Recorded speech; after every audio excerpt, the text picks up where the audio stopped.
You made it. Welcome to the Indigo. We're going to talk about perspective. I saw a post on social media about normalizing men showing emotions. That's a false narrative. We do show emotions. Society at large wants to show emotions like females show emotions, but we don't move like females. We show emotions differently. And because of that, it's not socially accepted, so it's viewed as toxic masculinity. Toxic masculinity, I couldn't say that. We support each other emotionally. We show emotions. It's just not like females do. The only way it's accepted in society is if we show emotions typically, traditionally like females do. Crying and hugging in public and not, being super emotional, not logical, blubbering, and I can't really. We show it differently. Example of that is we confide in each other. We tell each other's secrets. And we're just there. We're real with each other. We hold each other accountable.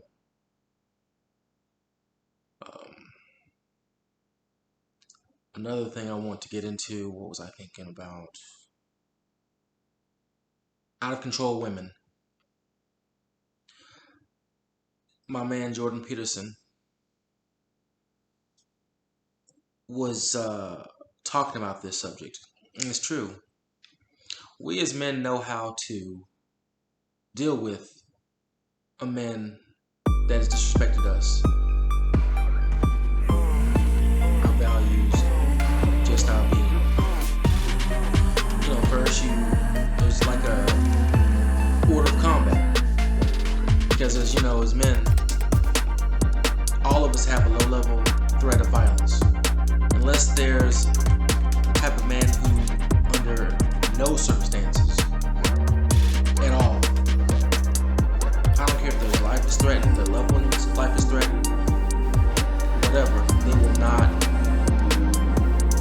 be violent, they will not protect themselves, they will not attack. Those type of men typically are not respected by other men because there's no threat of violence. So I can say whatever I want, I can be physical if I want to, there's no repercussions at all. So it's very dangerous to be like that. But typically the rules of engagement are I'm with another man and there's be first, we have a conversation and talk. And then second is you disagree, verbally. Third tier is you get slightly physical. You might push me, physical, you do the touch barrier. And fourth setting is, that's it. It's on. Once you pass the touch barrier and it exceeds that, you can stay at the touch barrier, but if it exceeds that, it's violence time. It's violence time. All bets are off. You cross that barrier. We went from talking to disagreements where you can probe me and barb me with your words. And that's fine.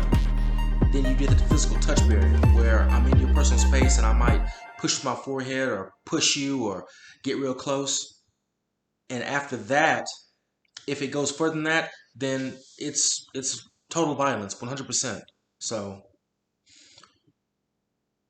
that's how the basic rules for every man, how to encounter another man when you feel disrespected or threatened. With women, there are no parameters. If you're out of control,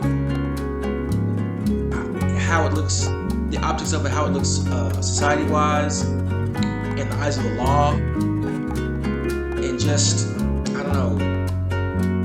in counterculture, if the woman is breaking your things and trying to physically assault you, it looks a certain kind of way if you assault her, because it can't be looked at as self-defense, or because it's a woman. How can she be threatened? They get away with a lot of things. Out of control women specifically. I'm not speaking of women in general. I'm speaking specifically about out of control women that enact one-way violence. Just not in my community, but just towards men in general. They get so angry and out of control, they feel they can physically throw things, assault a man, spit, threaten. You know, it's crazy because there is very little consequence in society. It's just, they're crazy. When their counterparts, if they did the same thing, they'd be under the jail, or at least socially shamed.